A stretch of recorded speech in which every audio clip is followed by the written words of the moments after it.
Hey everybody, Prepper Nurse 1 here. Today is Saturday the 4th of February. We actually have sunshine, clear skies a little bit. There's the sun hiding over there. If I spun that around too quick, I apologize. But much clearer skies today. Power's doing actually very well today. I'm real pleased. And so it's, like I said, it's a day by day type of thing. I got to add more panels. I keep saying that, but that's that is a necessity. So anyway, the topic of today's video: how is prepping like insurance? Okay, so we're going to talk about that for a second, and here's my thoughts on it. Okay, so if you're gonna, drive your car around, you have to have car insurance. Obviously, it's a law, so you have to do it. Oh, now the wind's kicking. I'm hoping you guys can hear me okay with this, but. So anyway, you have to have car insurance if you're going to drive your car. And a lot of people go out and they get life insurance so that you can take care of your loved ones if something happens to you. You're hedging your bets basically. So there's a couple reasons why we have insurance. And then we have health insurance just for the unforeseen. If there's a medical issue, and obviously we wouldn't be able to pay for it out of pocket because everything is so expensive. So that's why you have health insurance. And so those are a couple examples of why we have insurance. So how is prepping like insurance? Well, for me, I look at it like this. And here again, this doesn't have to be worst case scenario, SHTF situation. It could be any kind of day disaster that affects you directly, okay? So let's talk about that for a second. Loss of job, health issues, any of those type of things. So if you have preps put up ahead of time, a 3-6 month supply of food or a year supply of food or whatever you have, it's like insurance. That's the way I look at it. It's definitely like insurance.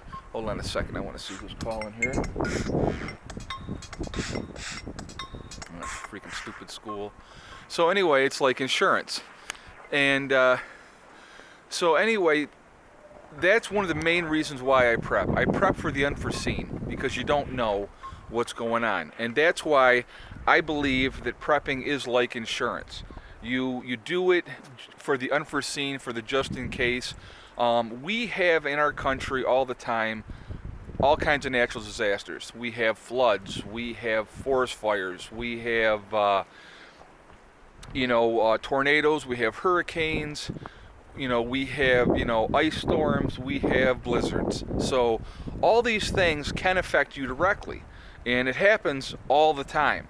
So I don't understand why more people don't prep because of that simple fact alone that you don't know what's going to happen. And, those are very realistic things that happen all the time.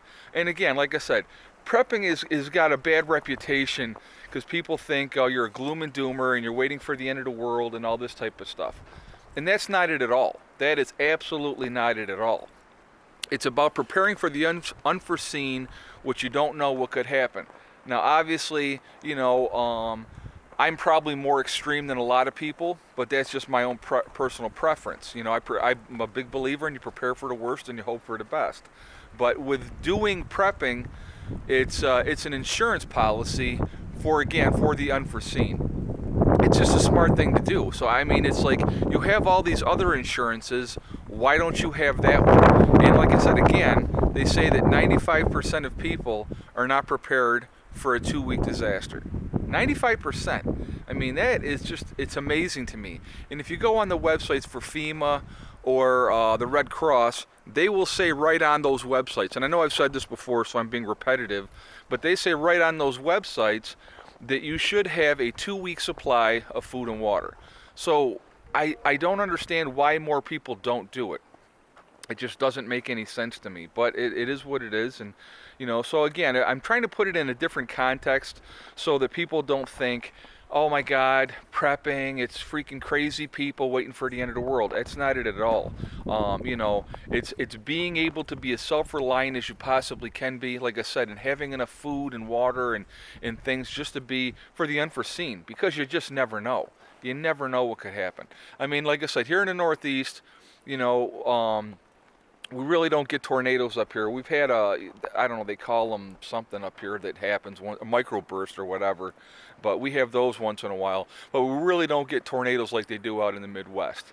You know, we don't really have a tremendous amount of flooding up here. There's always some, but nothing like that could happen along like around the Mississippi and stuff like that. You know, and the fires can happen anywhere. So I mean those, but it generally doesn't happen up here that much. I mean, so our main thing up here is, you know, winter, basically. You know, getting snowed in, a huge storm coming in and just shutting everything down. I mean, it's happened. But, you know, thankfully we have the equipment that we're, you know, back out of it within a short period of time. But if the power goes down, and it's happened up here a few times for extended periods of time, you know, you need to be ready for that. And that's what prepping to me is all about. You know, having that backup generator and, you know, having enough gas on hand and be able to have light and stuff like that. It's insurance. So that's what I want, like I said, that's what I wanted to do this video on today. I got to show you guys, this buddy is out here being a complete goof. What are you doing, buddy? He was chasing a leaf around here a little while ago. It was actually pretty funny. But, so that's what I wanted to do today's video on, how important it is to have insurance. And to me, prepping is insurance. And so, you know, like I said, if you look at it in that context, like I said, you're going to get health insurance, you're going to get life insurance, you're going to get car insurance. Now, obviously, now it's law that you have to have health insurance. A lot of people still don't have it. But, you know, it's very expensive. But what are you going to do, you know? But the thing is, having that backup and having a way to be able to, you know, take care of things. I'm going to step inside because it is freaking freezing. It's very, very cold, so, and the wind is blowing. And if it's messing up the video, I apologize. I know somebody had said something about getting a windsock. So, alright, let me go in here. But, ooh, that's much nicer. Let me show you guys the fire here. We got the fire going. It's beautiful, nice and warm. It is very cold out. I mean, it's with the wind out there, I think it's probably maybe 20 degrees outside right now. And then with the wind, it makes it that much worse. But anyway, like I said, again, back to, you know, insurance. It just makes more sense to do it. I want to know what your guys' thoughts are on the matter. So, you know, please, you know, let me know what you think. I appreciate that. I like to hear what other people's thoughts are on the matter. For me, if you look at it in the context of insurance, it just makes more sense. And, you know, because like I said, people, unfortunately, with shows like Doomsday Preppers, you know, and this is the thing that kills me. They're like, what are you prepping for? I'm prepping for a nuclear attack. I'm prepping for, you know, Yellowstone National Park to blow up. I'm prepping, you know, for the monetary collapse of the dollar. I mean, here's the thing, guys. With, you know, and so anyway, so preppers have got a bad reputation because of shows like Doomsday Preppers, because they're labeled as crazy. And I love how they come on the end of the shows, and then they like discount everything that the people are saying. Well, the chances of this happening are very slim and blah blah blah blah blah. You know, but anyway, it's pretty funny. You know, like I said, they do it to make preppers look bad. So anyway, to me, it's like, I believe, like I said again, I prepare for the worst and hope for the best. I don't prepare for any one event, and I honestly believe that a lot of those preppers that did the Doomsday Prepper show were not just prepping for one event. They were prepping for, you know, whatever it is, but I'm sure that the show said, oh, you have to pick one thing. And then it made them look like a bunch of, you know, goofballs. But, you know, that's besides the point. But anyway, it just makes sense. It's a smarter thing to do. And so that's why I kind of wanted to do this video on it, to try to put it in the same kind of context, to kind of show the importance of it, okay? So anyway, guys, listen, it's a beautiful day. It's fun, sunshiny anyway. I mean, it's cold and the wind is blowing, but the sun is out, so that's awesome up here. We love the sun. We don't nearly get it enough. But anyway, I want to hope you guys have a great weekend. Be safe. And again, always, always, always kiss and hug the ones you love. Tell them how you feel. tomorrow is not guaranteed, so that's real important to make sure you tell them every day.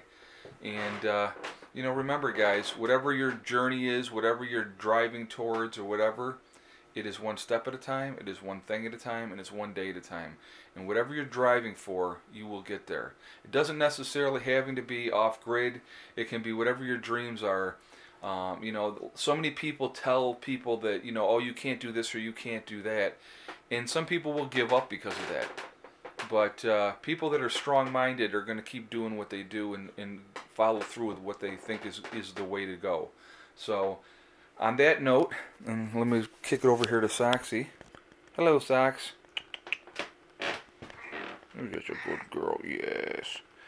On that note, I will see you guys tomorrow. I hope everybody has a great weekend.